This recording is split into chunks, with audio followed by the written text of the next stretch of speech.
Baik, untuk pertemuan kali ini kita akan membahas tentang populasi sampel dan sampling. Jadi ini berkaitan dengan teknik bagaimana menentukan suatu populasi penelitian, sampel, dan bagaimana teknik sampling yang digunakan.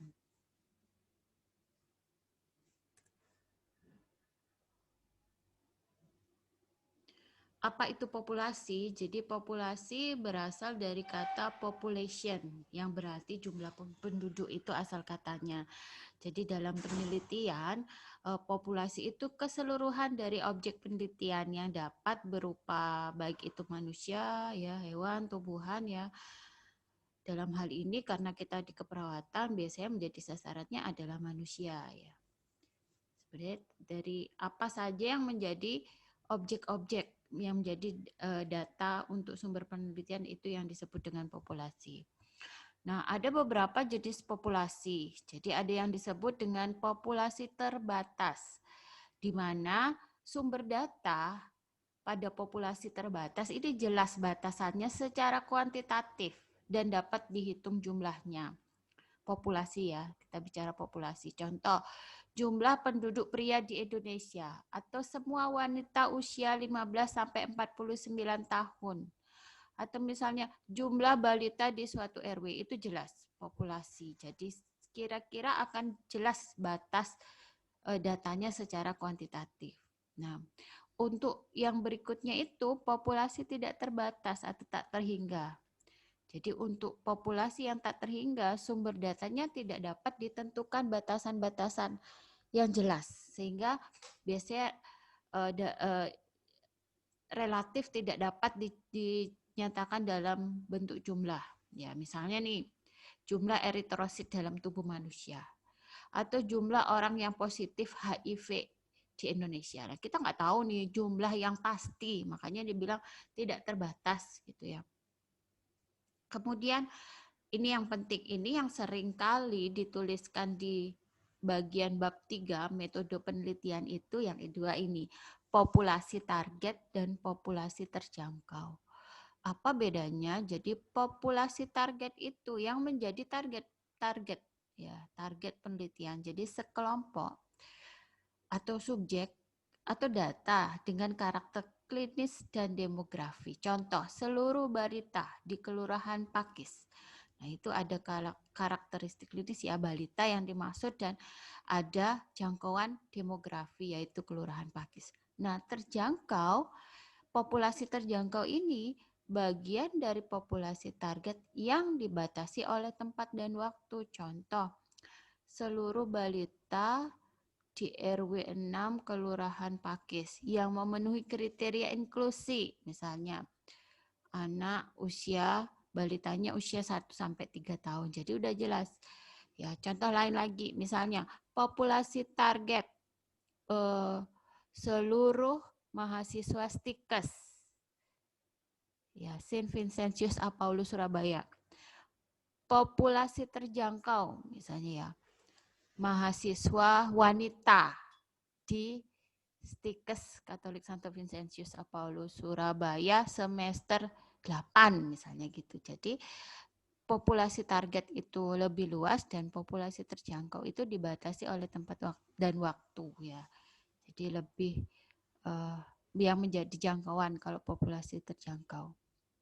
Kemudian berdasarkan sifatnya, populasi itu ada yang homogen dan ada yang heterogen. Ya, homogen artinya memiliki sifat yang sama sehingga tidak nggak dipermasalahkan jumlahnya secara kuantitatif.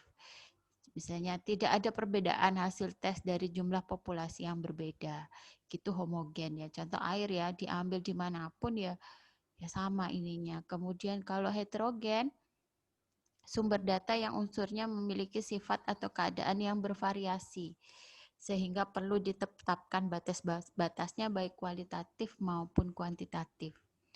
Jadi misalnya nih dalam suatu wilayah ya mau mendata tentang status tingkat pengetahuan gitu ya. Sasarannya adalah di seluruh RW gitu ya. RW 5 misalnya. Maka kita harus bisa menentukan supaya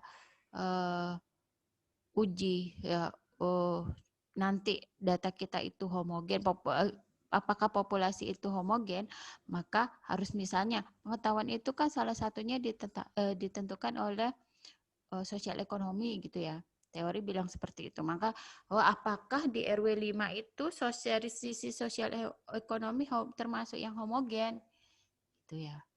Jadi sifat berdasarkan sifatnya maksudnya seperti itu. Oh, kalau dia dari sisi sosial ekonomi ada yang menengah, ada yang atas, ada yang bawah, berarti itu sifatnya adalah heterogen, bervariasi gitu ya.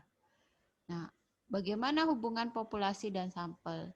Jadi tadi ada populasi sasaran yang menjadi sasaran ya, keseluruhan subjek yang akan ditarik kesimpulan ya melalui inferensi ya.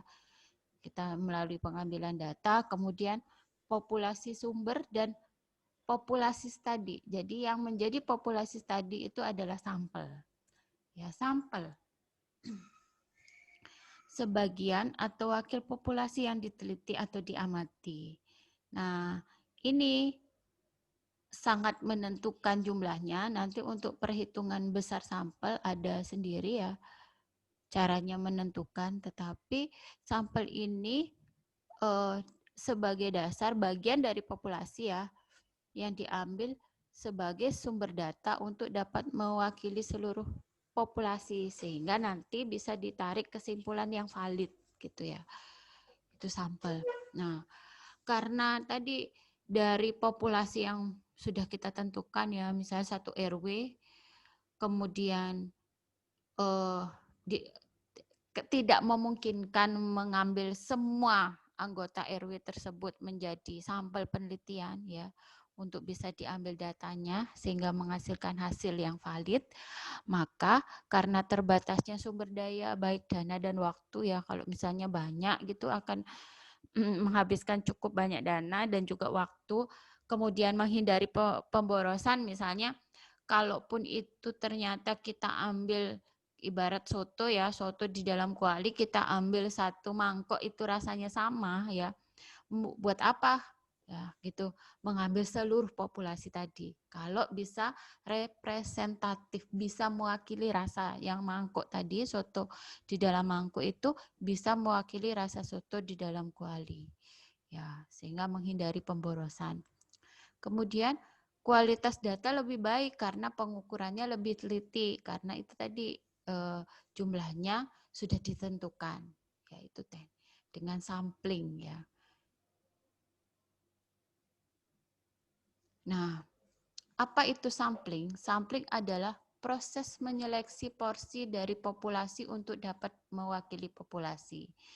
Atau cara-cara yang ditempuh dalam pengambilan sampel. Jadi tadi ada populasi, terus sasaran penelitian itu disebut dengan sampel. Nah, dari populasi bisa mengambil sampel, menentukan sampel ini, maka digunakanlah teknik sampling. Jadi cara yang ditempuh dalam pengambilan sampel agar memperoleh sampel yang benar-benar sesuai.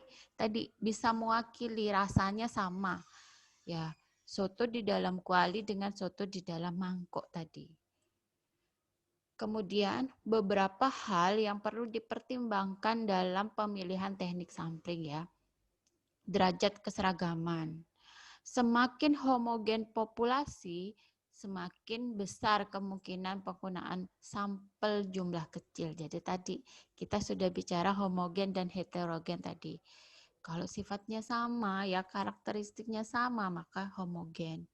Kemudian derajat kemampuan peneliti mengenal sifat-sifat khusus populasi atau presisi atau yang dikendaki oleh peneliti ya, kemaknaan ya. Terus penggunaan teknik sampling yang tepat, itu juga pertimbangannya.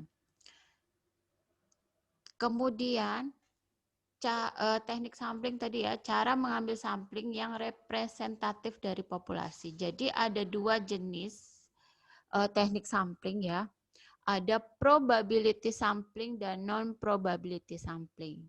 Jadi probability sampling, di mana teknik sampling yang memberikan peluang yang sama pada setiap anggota populasi untuk dipilih menjadi anggota sampel. Ini teknik yang terbaik, tetapi harus ada sampling frame. Jelas populasinya di awal itu sudah ada jelas siapa dan ada daftarnya, entah itu daftar nama penduduk, kemudian daftar balita, daftar siswa, itu ya harus jelas, harus ada sampling frame.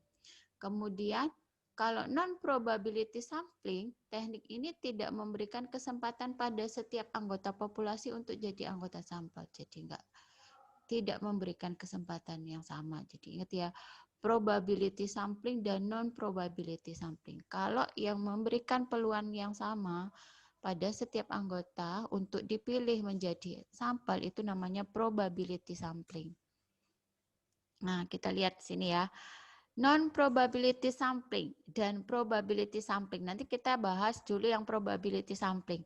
Ada simple random sampling, ada stratified random sampling, cluster random sampling, dan systematic.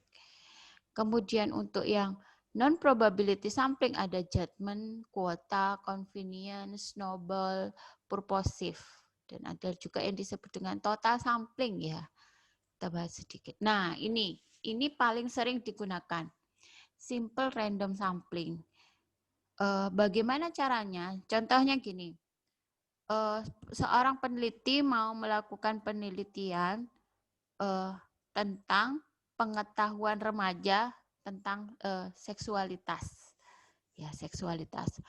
Jadi populasi target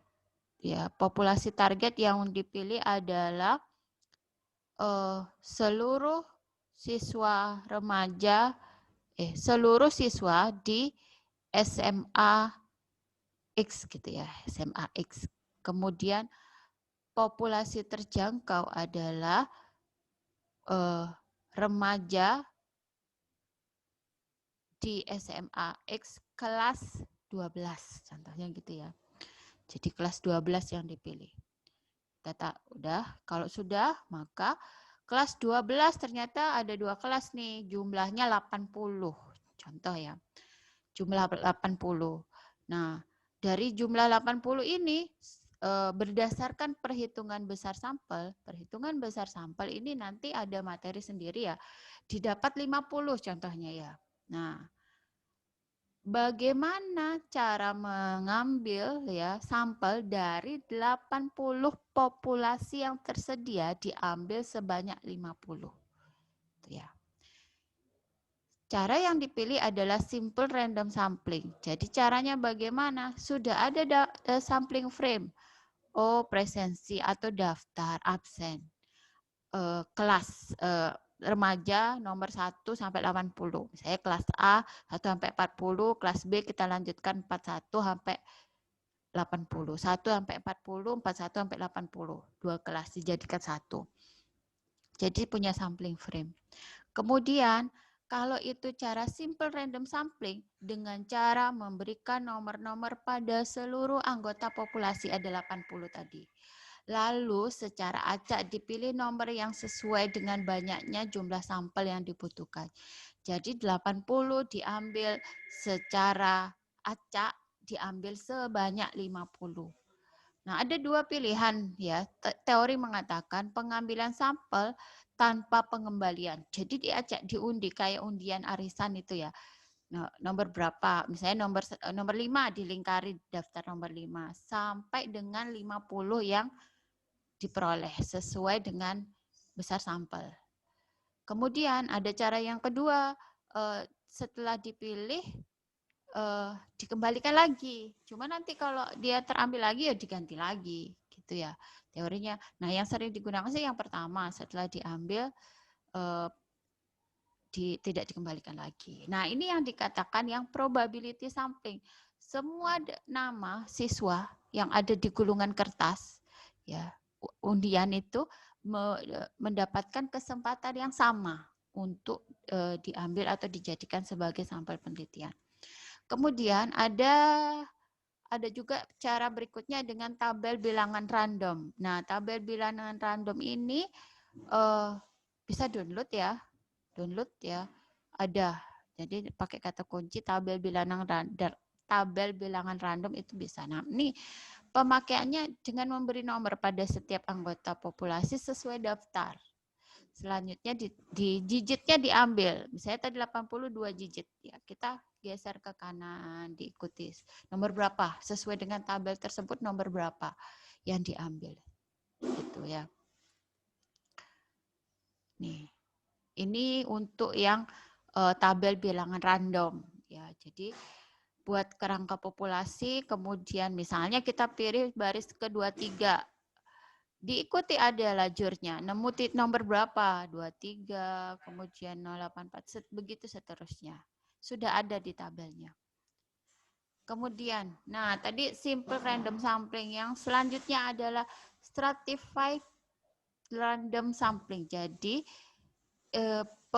teknik sampling ini dilakukan dengan membuat strata-strata pada anggota populasi. Jadi mengelompokkan suatu populasi yang heterogen tadi ya, berdasarkan karakteristik tertentu ya. Nih, contoh stratified random sampling. Peneliti ingin mengetahui pengetahuan ibu-ibu tentang kanker serviks. Peneliti merencanakan 100 sampel berdasarkan hasil perhitungan besar sampel.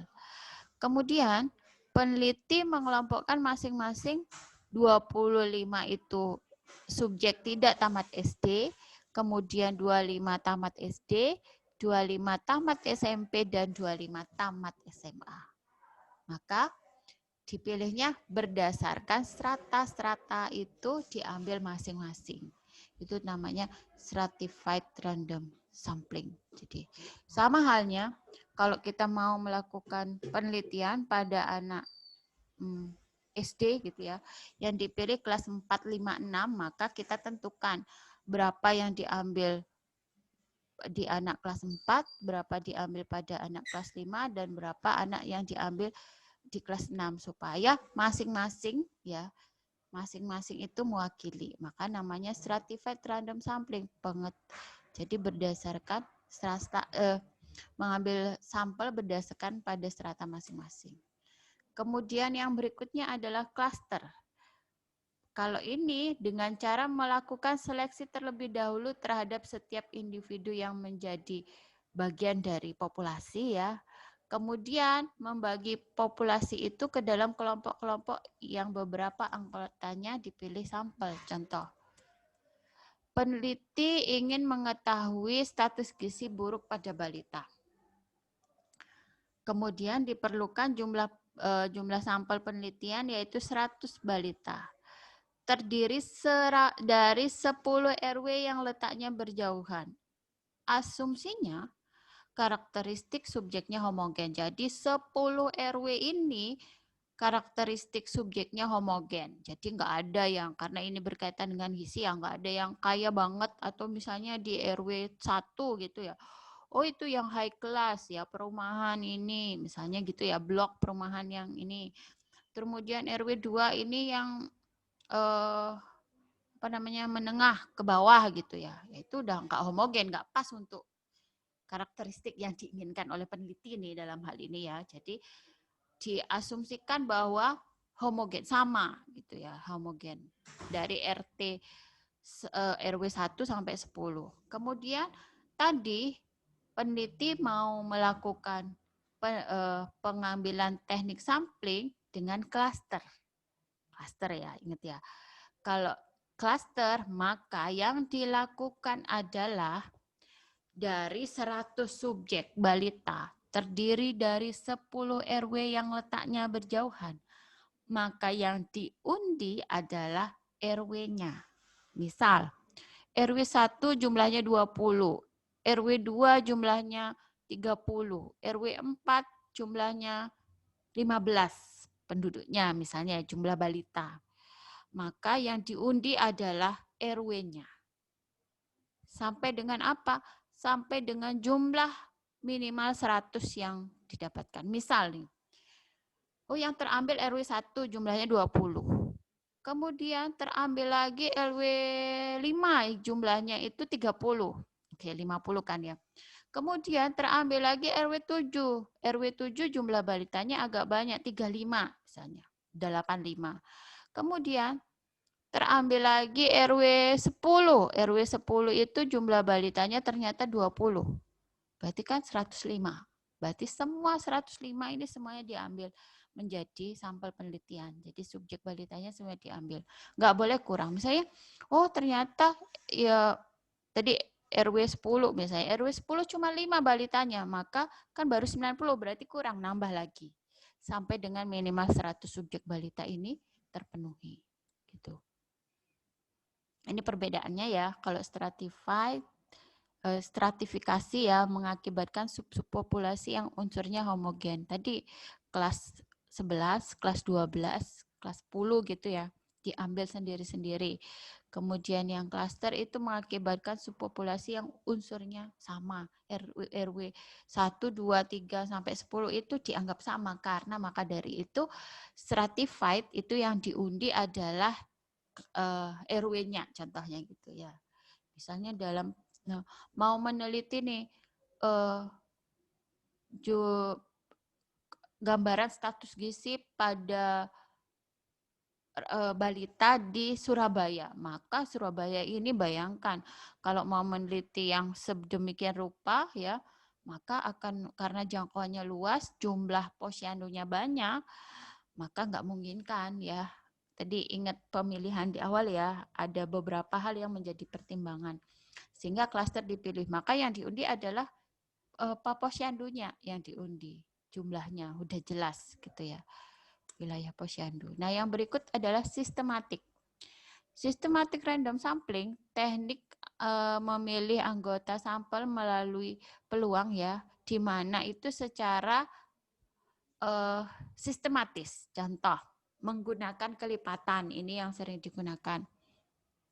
Menggunakan angka kelipatan 3. Nah, tadi ini karena ini masih yang probability sampling, maka harus ada sampling frame, harus jelas. Ada daftarnya, entah daftar apapun itu ya sesuai dengan populasi yang dipilih. Ada daftar populasi. Maka dipilih kelipatan 3. Oh, nomor 3 dilingkari siapa yang menjadi sasaran.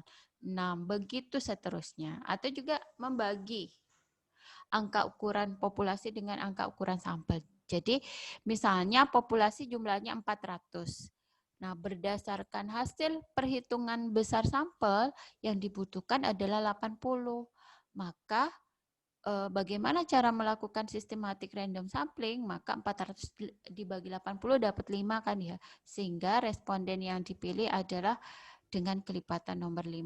5 ini dari mana? Ya berdasarkan sampling frame tadi, daftar sampel, daftar populasi ya.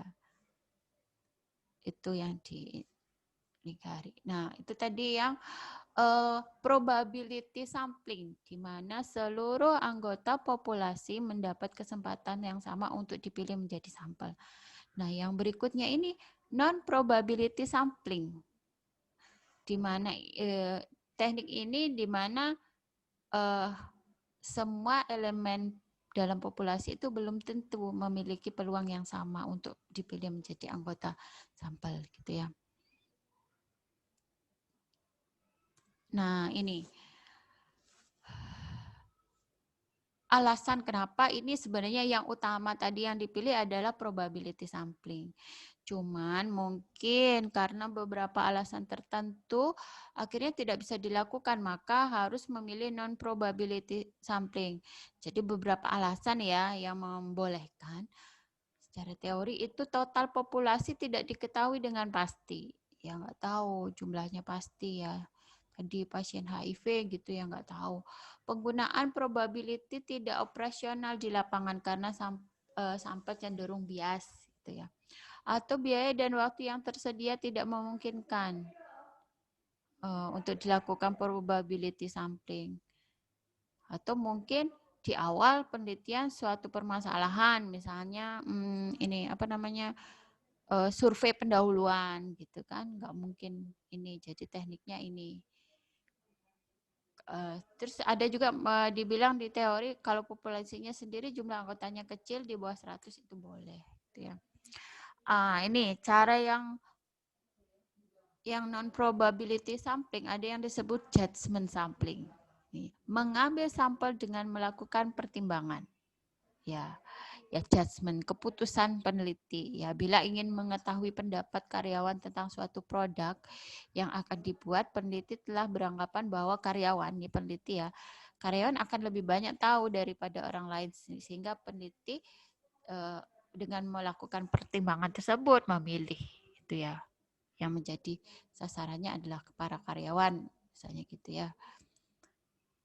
Ini juga dicocok untuk dipakai pada saat tahap awal studi eksploratif atau survei pendahuluan ya, kalau kita mengatakan, oh saya mau cari ibu-ibu sasarannya, misalnya yang punya balita, ya maka dipilih yang ibu-ibu yang memiliki balita gitu ya. Kuota sampling yang berikutnya itu mengambil sampel sebanyak jumlah tertentu yang dianggap dapat merefleksikan ciri populasi.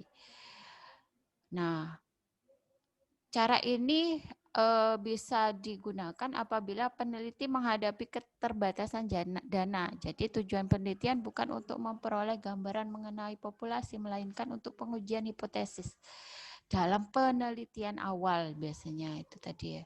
Karena untuk kuota hanya berdasarkan jumlah tertentu yang dianggap loh ya, yang dianggap merefleksikan ciri populasi, maka ini biasanya untuk pengujian tahap awal atau studi pendahuluan itu tadi ya. Ini contoh peneliti ingin mengetahui penggunaan internet di kampus Asia ya bagi mahasiswa masing-masing jurusan. Nah, menetapkan 20 mahasiswa masing-masing jurusan. Angka 20 ini merupakan perkiraan peneliti yang dapat mewakili. Itu ya, bukan berdasarkan perhitungan kalau yang ini ya. Terus yang ini cara convenience sampling. Cara ini yang paling murah dan cepat dilakukan karena peneliti memiliki kebebasan untuk memilih siapa saja yang mereka temui. Kurang bisa diandalkan karena tidak memungkinkan mengontrol bias. Ya, misalnya nih ya, ini cocok memang untuk penelitian eksploratif. Ya, siapa yang ditemui, misalnya ke suatu wilayah atau suatu puskesmas atau posyandu, ya yang ditemui itu yang dijadikan sampel. Oh, saya ketemu ini, Ibu A, Ibu B, Ibu C, tanpa ada pertimbangan khusus ya. Karena itu tadi yang ditemui ditanya-tanya, diambil datanya. Biasanya memang cocok untuk survei pendahuluan. Ya, untuk memperkuat di latar belakang itu ya. Nah, ini cara bola salju atau snowball sampling.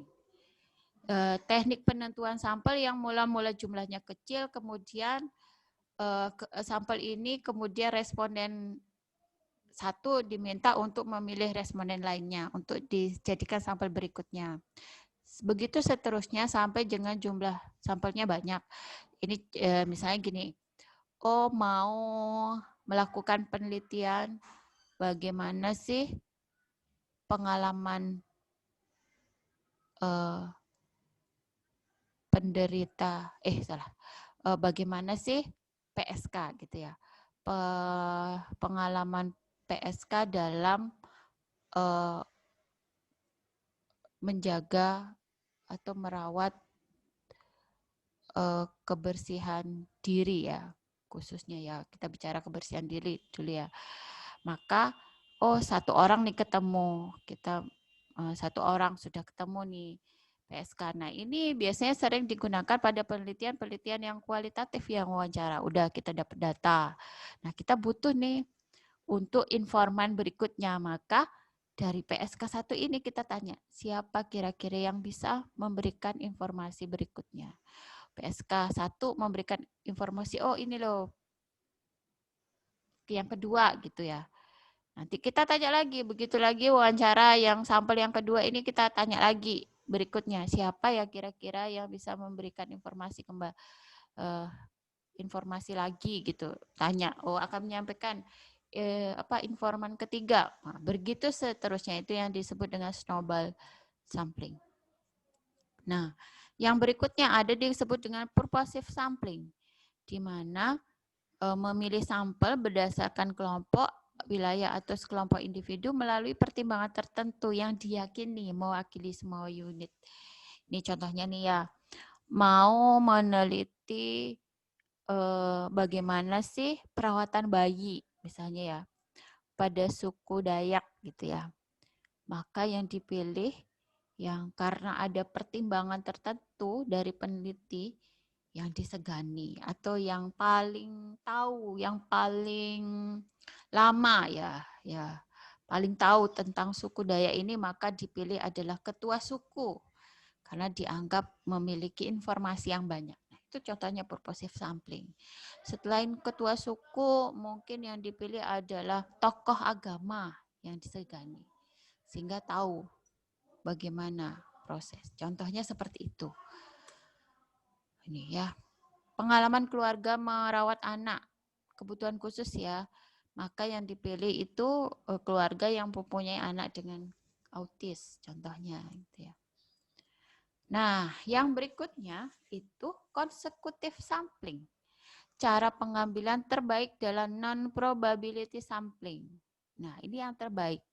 Jadi, di antara non-probability sampling yang paling baik, yang bisa mewakili, yang bisa digeneralisasi ya, karena mau diuji statistik biasanya ini. Mengambil subjek penelitian sesuai kriteria tertentu sampai jumlah subjek minimal terpenuhi. Ini berurutan. Contoh,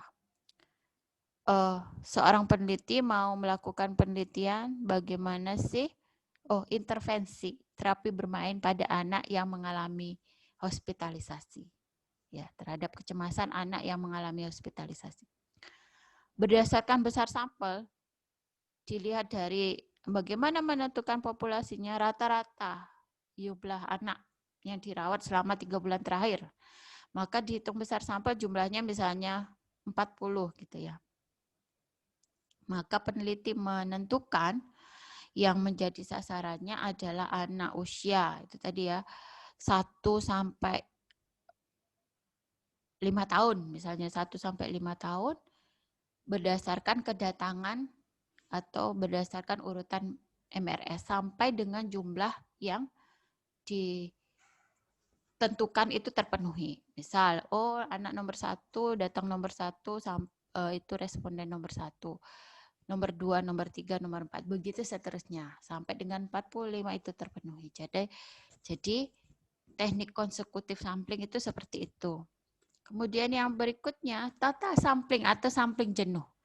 Di semua anggota populasi menjadi sampel penelitian sesuai dengan kriteria yang ditetapkan. Nah, ini semua anggota populasi. Jadi sudah ada sampling frame-nya ada, tapi yang dipilih semua.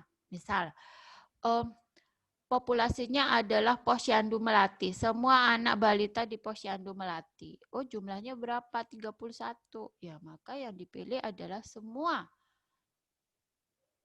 anak yang ada di Posyandu Melati itu. Maka teknik yang digunakan itu namanya total sampling atau sampling jenuh, di mana semua anggota populasi menjadi sampel penelitian sesuai dengan kriteria yang ditetapkan. Nah, itu yang dapat saya sampaikan. Semoga bermanfaat.